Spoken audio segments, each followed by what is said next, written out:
ஆத்ம நண்பர்கள் அனைவருக்கும் அன்பான வணக்கம். நம்முடைய ஆத்மஞான மையம் யூடியூப் சேனல்ல தொடர்ந்து மார்கழி மாதத்தினுடைய சிறப்பு பாடல்களாகிய திருப்பாவை திருவெம்பாவையை நாம் சிந்தனை பண்ணிட்டு இருக்கிறோம். அதோடு சேர்த்து சிறப்பு தகவல்களையும் நாம் பார்த்து கொண்டிருக்கின்றோம்.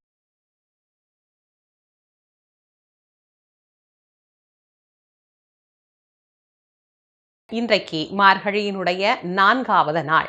இந்த 4வது நாள்ல நமக்கு மாணிக்கவாசக சுவாமிகள் அருளி செய்த அற்புதமான அந்த பாடல் என்ன அப்படிங்கிறத முதல்ல பார்த்துட்டு வருவோம். ஒன்னித்திலநகையாய் இன்னம் புலர்ந்தின்றோ, வண்ண கிளிமொழியார் எல்லாரும் வந்தாரோ, எண்ணிக்கொண்டுளவா சொல்லுகோம் அவ்வளவும், கண்ணை துயின்று அவமே காலத்தை போக்காதே, விண்ணுக்கொரு மருந்தை வேத விழுப்பொருளை கண்ணுக்கு இனியானை பாடி கசிந்து உள்ளம் உள் நெக்கு நின்று உருக யாமாட்டோம், நீயே வந்து எண்ணி குறையில் துயிலேலோர் எம்பாவாய். இந்த 4ஆம் நாள் பாடல்ல மாணிக்கவாசக சுவாமிகள் நமக்கு சொல்றார், இறைவன் ஓர் அற்புத பொருளானவர், விண்ணுக்கு ஒரு மருந்தாக விளங்கக்கூடியவர், வேத விழுப்பொருளாக திகழக்கூடிய அந்த இறைவனை போற்றி புகழ்ந்து பாடாமல் இப்படி உறங்கி கொண்டிருக்கிறாயே. 2 தோழி பேசுவது போலவே இந்த பாடல் இருக்கும். இந்த பாடலை நீங்க கேட்டீங்கன்னா உங்களுக்கு தெரியும். எல்லாரும் வந்தாங்களா சொல்லு அப்படின்னு அந்த தோழி கேட்பா. அதுக்கு அவ சொல்லுவா, எல்லாரும் வந்துட்டாங்க, இதை நீ ஏன் உள்ள படுத்துக்கிட்டே கேட்டுக்கிட்டு இருக்கிற, எந்திரிச்சு வந்து பாரு, இதை சொல்றதான் எனக்கு வேலையா, உனக்கு வேணும்னா வந்து நீயே பார்த்து தெரிஞ்சுக்கோ அப்படின்னு இந்த 2 தோழிகள் எவ்வளவு சகஜமா பேசுவாங்க. அது போல பேசக்கூடியதாக இந்த பாடலை அமைத்திருப்பார் மாணிக்கவாசகர். உனக்கு என்ன வேலை, அவங்க வந்தாங்களா இவங்க வந்தாங்களா, அவங்க கும்பிட்டாங்களா இவங்க கும்பிட்டாங்களா, அதுவாவும் வேலை கிடையாது. கண்ணுக்கு இனியான் அவன், அந்த கண்ணுக்கு இனியவனாக காட்சி தரக்கூடிய வேத விழுப்பொருளாக விளங்குகின்ற அந்த பெருமானை நீ வாயார பாடாம மனதார நினைக்காம அவங்க வந்தாங்களா இவங்க வந்தாங்களா அப்படின்னு கேள்வி கேட்குறியே, இது நியாயமா அப்படிங்கிற மாதிரி இந்த பாடல்ல நமக்கு ஒரு கேள்வியை மாணிக்கவாசகர் எழுப்பி இருக்கிறார். இந்த கேள்விகளால உனக்கு ஏதாவது பலனா இல்லை, எனக்கு ஏதாவது பலனா கிடையாது. ஆனா ஒண்ணு நடக்குது. என்ன நடக்குது தெரியுமா? காலம் அவமே கழிகின்றது அப்படிங்கிற. அவமேனா வீணாய் கழிகிறது அப்படின்னு அர்த்தம். காலத்தை வீணாக்குவது எப்படி அப்படிங்கிறத இப்போ யாருக்கும் சொல்லியே கொடுக்க வேண்டாம்.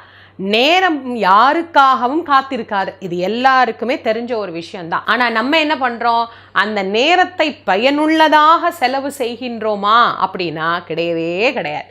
அந்த நேரத்தை எவ்வளவு வீணாக்க முடியுமோ அவ்வளவு வீணாக்கிட்டே கடைசியில் இந்த வேலையை ஏன் செய்யலை அப்படின்னு கேட்கும் போதே நேரம் இல்லை அப்படின்னு நேரத்து மேலேயே தூக்கி பழிய போடுறோம் பாருங்க. அது எவ்வளவு ஒரு தவறான விஷயம். வாழ்க்கையில் நாம் எதை எப்படி செய்யணும் அப்படிங்கிறத நம்முடைய பெரியவர்கள் நமக்கு முன்னிலைப்படுத்தி காட்டி இருக்கிறாங்க. மாணிக்கவாசகர் பாடிய இந்த பாடலை பக்திமயமாக நீங்கள் பார்ப்பது போல வாழ்வியலோடும் இதை சம்பந்தப்படுத்தி பார்க்கணும். இந்த பாடல்ல மாணிக்கவாசகர் கேட்கிறார், காலத்தை அவமே தானே கழிக்கிற, வீணே தானே கழிக்கிற, தூங்க வேண்டிய நேரம் முடிஞ்சு போச்சு, அந்த நேரத்துல தூங்காம எழுந்து வழிபாடு செய்ய வேண்டிய நேரம் வந்த பிறகும் நீ தூங்கி கொண்டு இருக்கிறாய். எந்த நேரத்தில் எதை செய்ய வேண்டும் என்கின்ற திட்டமிடாத உன்னிடத்தில் தெய்வ அருள் என்பது எப்படி கிடைக்கும்? அந்தந்த நேரத்தில் அந்தந்த வேலையை செய்கின்றவர்களைத்தான தெய்வம் விரும்பி வந்து சேரும். அதனால நீ தூங்காத, எழுந்து வா அப்படின்னு நம்ம வாழ்க்கைக்கும் தேவையான தத்துவத்தை தான் மாணிக்கவாசகர் தன்னுடைய பாடல்ல சொல்றார். அதனால இந்த பாடல்கள் எல்லாம் படிச்சா பக்தி நமக்கு வரும். இது எதுக்கு குழந்தைங்களுக்கு நம்ம சொல்லிக் கொடுக்கணும், கொஞ்சம் வயசாகி தெரிஞ்சிக்கலாம் அப்படிங்கிற எண்ணத்தை முதல்ல மாத்திரணும். இது வாழ்க்கையை சொல்லிக் கொடுக்கின்ற பாடல். அவர் சொல்றார், வீணாக அவமே பொழுதை கழித்து கொண்டிருக்கிறாயே பெண்ணே, அந்த கண்ணுக்கு இனியானை காட்சிக்கு அரிய பொருளானை வேத விழுப்பொருளை பாடி பணிந்து வணங்கக்கூடிய நேரம், இந்த நேரத்தில் இதை செய், அவங்க வந்தாங்களா இவங்க வந்தாங்களான்லாம் கேட்காத, எழுந்து வா அப்படின்னு நம்மை நேரத்திற்குண்டான வேலைகளை சரியாக செய்யுங்கள் அப்படிங்கிறத முன்னிலைப்படுத்தி காட்டுகிறார். மாணிக்கவாசகர் இப்படி ஒரு வாழ்வியல் தாத்பரியத்தை சொல்றார். ஆண்டாள் நாச்சியார் என்ன சொல்றார் அப்படிங்கிறதையும் தெரிஞ்சுக்கணும்ல. இன்றைய திருப்பாவை பாடல் என்ன அப்படிங்கிறத பார்க்கலாம்.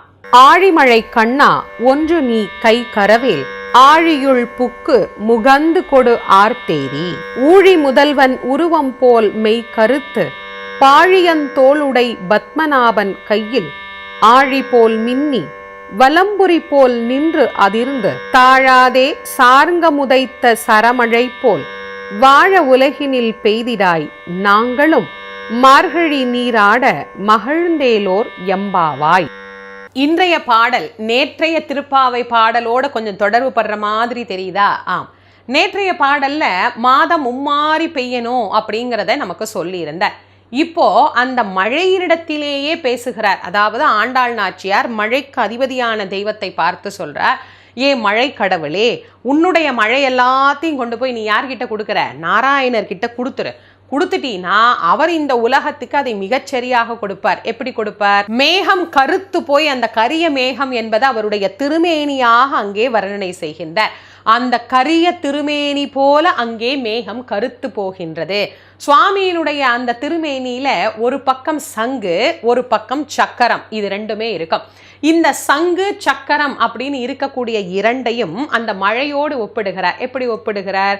கையில இருக்கிற சங்கு இருக்கு பாருங்க, அந்த சங்கு போல அங்கே என்ன வீசணுமா, இடி அப்படிங்கிறத அங்கே முழங்கணும். சக்கரம் போல மின்னல் அங்கே ஒளிவிட வேண்டும். அதோட சாருங்கம் அப்படின்னு சொல்லக்கூடிய ஒரு வில்லையும் அவர் தாங்கி இருக்கின்றார். அந்த வில்லிலிருந்து பானம் புறப்பட்டா எப்படி அது அப்படியே சர மழையாக பொழியுமோ அதுபோல மழை அப்படிங்கிறத அங்கே பொழிய வேண்டும்.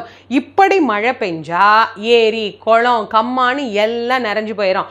அந்த அருள் மழையில் நாங்கள் நீராட வேண்டும். இப்ப ரெண்டையுமே சொல்லிட்டார் நாச்சியார். மழை எப்படி பெய்கிறது அப்படிங்கிறத எம்பெருமானுடைய திருமேனியோடு ஒப்பிட்டு சொல்லிவிட்டார். இதுபோல கருணை மழையில்தான் நனைவதற்கு நான் உன்னை கூப்பிடுகிறேன் தோழியே. அந்த கருணை மழை பெய்து குளம் நிரம்பி இருக்கிறது. அந்த கருணை நீரில் குளிப்பதற்காகத்தான் உன்னை நான் கூப்பிடுகிறேன் அப்படிங்கிற தத்துவத்தையும் இதிலே நமக்கு விளக்கி இருக்கிறார். ஆக ஏதோ சாதாரணமான ஒரு தண்ணி அந்த குளத்துல போய் குளிக்கணும் வா அப்படின்னு நாச்சியார் நம்மளை கூப்பிடல.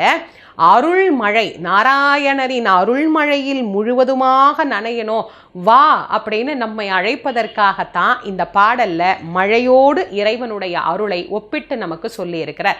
ஆக இன்றைக்கு நாம திருப்பாவை திருவம்பாவை இரண்டு பாடல்களினுடைய தாத்பரியத்தையும் பார்த்தோம். இன்றைய சிறப்பு தகவல் என்ன அப்படிங்கிறத பார்க்கலாம். குழந்தைகளினுடைய முதல் பிறந்த நாளை எப்படி கொண்டாடுவது அப்படிங்கிறது தான் இன்றைய சிறப்பு தகவல். பொதுவாக முதல் பிறந்த நாள் அப்படிங்கிறது ரொம்ப ரொம்ப சந்தோஷமான ஒரு நாள். ஏன்னா அந்த குழந்தை பிறந்து ஓராண்டுகள் நிறைவாகி அந்த குழந்தைய எல்லார் முன்னிலையிலையும் ஆசீர்வாதம் வாங்க வச்சு இன்னும் அந்த குழந்தை வாழ்க்கையில் பல நூறு பிறந்த நாள்களை காணணும் அப்படின்னு அந்த குழந்தையை ஆசீர்வதிக்கக்கூடிய ஒரு நல்ல நாள். சில பேர் என்ன சொல்லுவாங்க, 10 வருஷம் கழிச்சு கொண்டாடுறது அப்படிங்கிறது ஒன்றும் பெரிய விஷயம் இல்லை, முதல் பிறந்த நாள் நல்லா செய்யணும், ரொம்ப கிராண்டாக செய்யணும், சிறப்பாக செய்யணும் அப்படின்னு பல லட்சம் செலவு செய்யக்கூடியவர்களும் இந்த உலகத்தில் உண்டு. சிலர் வீட்டில் பூஜை செய்கிறது, ஹோமம் செய்கிறது, கோவிலுக்கு போகிறது அப்படிங்கிறதோடு நிறுத்திடுவாங்க. ஒரு சிலர் என்ன பண்ணுவாங்க, நல்ல ஒரு பெரிய மண்டபம் பிடிச்சி பேனர் வச்சு ஊரில் இருக்கிற எல்லாரையும் கூப்பிட்டு எல்லாருக்கும் சாப்பாடு போட்டு கேக் கட் பண்ணி ரொம்ப பெருசாக கிட்டத்தட்ட ஒரு கல்யாணம் மாதிரி முதல் பிறந்த நாளை கொண்டாடக்கூடியவர்களும் உண்டு. இது அவரவரினுடைய வசதிக்கு தகுந்தாற் போல மாறும். இங்கே எங்கே பிரச்சனை வருது அப்படின்னா, வசதியானவங்க ஒன்று செஞ்சு காட்டிட்டாங்க அப்படின்னா வசதி இல்லாதவங்களுக்கு கூட இதில் பாதியாவது நம்ம செய்யணும் அப்படிங்கிற எண்ணம் கடனை வாங்கி கஷ்டப்பட்டு இது போல விழாக்களை நடத்தக்கூடிய மனிதர்களும் நாட்டில் நிறைய பேர் உண்டு. பொதுவாக என்னை பொறுத்த வரைக்கும் ஒரு முதல் பிறந்த நாளைக்கு என்ன செய்யலாம், நிறைய பேர் இது என்கிட்ட கேட்குறாங்க, அம்மா இந்த மாதிரி செய்கிறாங்களே இப்படி செய்யலாமா அப்படின்னு. என்னுடைய கருத்தை நான் உங்களுக்கு சொல்கிறேன். அதில் உங்களுக்கு உடன்பாடு இருக்குது அப்படிங்கிற பட்சத்தில் நீங்கள் அதை உங்களுக்கு நடைமுறையில் எடுத்துக்கிட்டு போகலாம். பொதுவாக முதல் பிறந்த நாள் அப்படிங்கிறது விசேஷமானது, மறக்க முடியாதது, நல்ல சந்தோஷமாக கொண்டாடணும். அதனால் அந்த குழந்தைய ஆலயத்துக்கு அழைச்சிட்டு போய் நமக்கு எது இஷ்டமான தெய்வமோ அல்லது பக்கத்தில் குலதெய்வம் இருந்தாலோ அந்த தெய்வத்தை வழிபாடு பண்ணி குழந்தை பெயரால் அன்னைக்கு கோவிலில் அபிஷேகம் அர்ச்சனை என்னென்ன பண்ணணுமோ அதை எல்லாமே நீங்கள் பண்ணிக்கலாம். இதை எல்லாத்தையும் பண்ணிவிட்டு வீட்டில் உற்றார் உறவினர் நண்பர்கள் எல்லாருக்கும் கூப்பிட்டு உங்களுக்கு என்ன முடியுதோ அந்த அளவுக்கு மதியமோ இரவோ அவர்களுக்கான உணவு நீங்கள் கொடுக்கலாம். அது ரொம்ப ரொம்ப நல்ல விஷயம். இதை தாண்டி கேக் வாங்குறேன் அப்படின்னு ஒரு 10,000 ரூபாய்க்கு கேக் வாங்குறது, டெக்கரேஷன் பண்ணுறேன், அதை பண்ணுறேன், இதை பண்ணுறேன் அப்படின்னு அதிகமாக செலவுகளை இழுத்து கொண்டு தேவையில்லாத ஆடம்பர செலவுகள் செய்வதற்கு பதிலாக வேறு விதமாக அந்த குழந்தைக்கு பயனுள்ளதாக சில விஷயங்கள் செய்யலாம். ஒன்று, பக்கத்தில் ஏதாவது இந்த குழந்தைகள் காப்பகம், அனாதைகள் விடுதி, முதியோர் இல்லம் இது போல இருக்கு அப்படின்னா அங்கே ஒருவேளை சாப்பாட்டுக்கு நீங்கள் பணம் கட்டலாம். அது மதியமோ காலையோ இரவோ எப்போ உங்களால் போக முடியுதோ அந்த நேரத்துக்கு நீங்கள் பணம் கட்டினீங்க அப்படின்னா நீங்களும் போய் அந்த குழந்தைய அங்கே இருக்கிற எல்லாரும் ஆசீர்வாதம் பண்ணி அவங்களுக்கு நீங்கள் சாப்பாடு கொடுத்துட்டு வந்தீங்க அப்படின்னா உள்ளன்பான அந்த ஆசீர்வாதம் நிச்சயமாக உங்கள் குழந்தைகளுக்கு வந்து சேரும். அதுக்கப்புறமா அந்த பணம் நம்ம ஒரு லட்ச ரூபாய் செலவு பண்ணணும்னு முடிவு பண்ணியிருக்கிறோம் அப்படின்னு வச்சுக்கோங்களேன். இதெல்லாம் செய்து ஒரு 20-25,000 ரூபாய் செலவாயிடுச்சு, மிச்ச காசு இருக்குது, இது குழந்தைக்குன்னு நாங்கள் எடுத்து வச்சோம் அப்படின்னா அதை குழந்தை பேர்லேயே நீங்கள் ஒரு டெபாசிட் பண்ணி வைக்கலாம். பிற்காலத்தில் அந்த குழந்தையினுடைய படிப்புக்கோ அதனுடைய வாழ்க்கைக்கோ ஏதோ ஒன்றுக்கு தேவைப்படலாம். தேவையில்லாமல் நாம் செலவு செய்யக்கூடிய இந்த காசால் நமக்கு என்ன பலன்? வந்து சாப்பிட்றவங்க பாருடா இருக்குதுங்கிறதுக்காக முதல் நாள் பிறந்த நாளை எப்படி கொண்டாடுறான் பார், எவ்வளோ பெரிய மண்டபம் பார், எவ்வளோ பெரிய கேக்கு பார், அந்த குழந்தை நையின்னு அழுதுகிட்டே தான் இருக்குது, அதுக்கு எத்தனை ட்ரெஸ்ஸு போடுறாங்க பார், 5 நிமிஷத்துக்கு ஒரு ட்ரெஸ்ஸு மாற்றுறாங்க, அந்த ட்ரெஸ்ஸும் 5,000ங்கிறாங்க 6,000ங்கிறாங்க, இப்படியெல்லாம் செலவு பண்ணணும், இருக்குது பண்ணுறான் பாரு அப்படின்னு வந்து போகிறவங்க வாயில் விழுந்து அந்த குழந்தைக்கும் தேவையில்லாத தொல்லையை நாம் கொடுக்கறதுக்கு பதிலாக சந்தோஷமாக அமைதியாக ஆர்ப்பாட்டம் இன்றி ஆடம்பரம் இன்றி எளிமையாக அந்த பிறந்த நாளை நம்ம கொண்டாடணும் அப்படின்னா குழந்தைக்கு நீண்ட ஆயுள் கிடைக்கணும் அப்படின்னு ஒரு 4 பேர் உள்ளன்போடு ஆசீர்வாதம் பண்ணால் அந்த ஆசீர்வாதமே அந்த குழந்தையை வளர்க்கும் அப்படிங்கிறது நம்ம பெரியவங்க ரொம்ப காலமாக நமக்கு சொல்லி கொடுத்தாங்க. நடுவில் வேறு சில கலாச்சாரங்கள் நமக்கு உள்ள வர வர வர அதை பார்த்து பார்த்து பார்த்து நாம் செய்யக்கூடிய புராதனமான நம்முடைய வழிபாட்டு முறைகள் கலாச்சாரங்களில் ஒரு சிறிய மாற்றம் அப்படிங்கிறது நிகழ்ந்து கொண்டிருக்கு. வாய்ப்பு இருக்கிறவங்க இது போல அந்த குழந்தைகளினுடைய பிறந்த நாளை கொண்டாடி பாருங்க. இது முதல் பிறந்த நாள்னு கிடையாது. நீங்கள் குழந்தைகளுக்கு கொண்டாடக்கூடிய எந்த பிறந்த நாளாக இருந்தாலும் இது போல கொண்டாடி பாருங்க. உண்மையான ஆசீர்வாதமும் அன்பும் அந்த குழந்தைகளுக்கு நிச்சயமாக கிடைக்கும். இந்த பதிவை உங்களுடைய நண்பர்கள் உற்றார் உறவினர்களோட பகிர்ந்து கொள்ளுங்க. ஏன்னா எல்லார் வீட்லேயும் பிறந்த நாள் கொண்டாட்டம் அப்படிங்கிறது இருக்குதானே, அவர்களுக்கும் அது பயனுள்ளதாக அமையும். நம்முடைய ஆத்ம ஞான மையம் யூடியூப் சேனலை இது வரைக்கும் நீங்கள் சப்ஸ்கிரைப் பண்ணலைன்னா பண்ணிக்கோங்க. மீண்டும் மற்றும் ஒரு சிறப்பான பதிவில் உங்கள் அனைவரையும் சந்திக்கும் வரை உங்கள் அனைவருக்கும் நன்றியும் வணக்கமும் கூறி விடைபெறுவது திருமுருக வள்ளல் வாரியார் சுவாமிகளின் மாணவி தேசமங்கேற்கரசி. நன்றி, வணக்கம்.